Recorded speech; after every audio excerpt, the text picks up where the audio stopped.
म्हणजे कालच माननीय मंत्री महोदयांनी इथल्या न्यायालयाच्या इमारत होण्यासाठीच्या प्रस्तावावर सही केली आणि त्यासाठी म्हणून या कामासाठी मंत्री महोदयांकडे पाठपुरावा करणारे गोवा आणि मुंबई बाचे अध्यक्ष माननीय संग्राम देसाई साहेब, माननीय तहसीलदार साहेब, माननीय नोएल डाबरे, माझे मित्र देसाई साहेब, सर्व वकील बंधू भगिनींनो, की आपला देश हा एक लोकशाही देश आहे आणि या लोकशाही देशामध्ये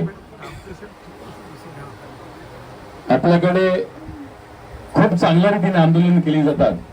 या वसईमध्ये वसईच्या वकिलांनी मला तरी वाटते हे दुसरं आंदोलन केलेलं. पहिलं आंदोलन आपल्याला इथे जिल्हा न्यायालय मिळण्यासाठी आंदोलन केलेलं आणि आताचं आंदोलन ही इमारत नवीन व्हावी म्हणून केलेलं आंदोलन. पहिलं आंदोलन जो होतं साहेब ते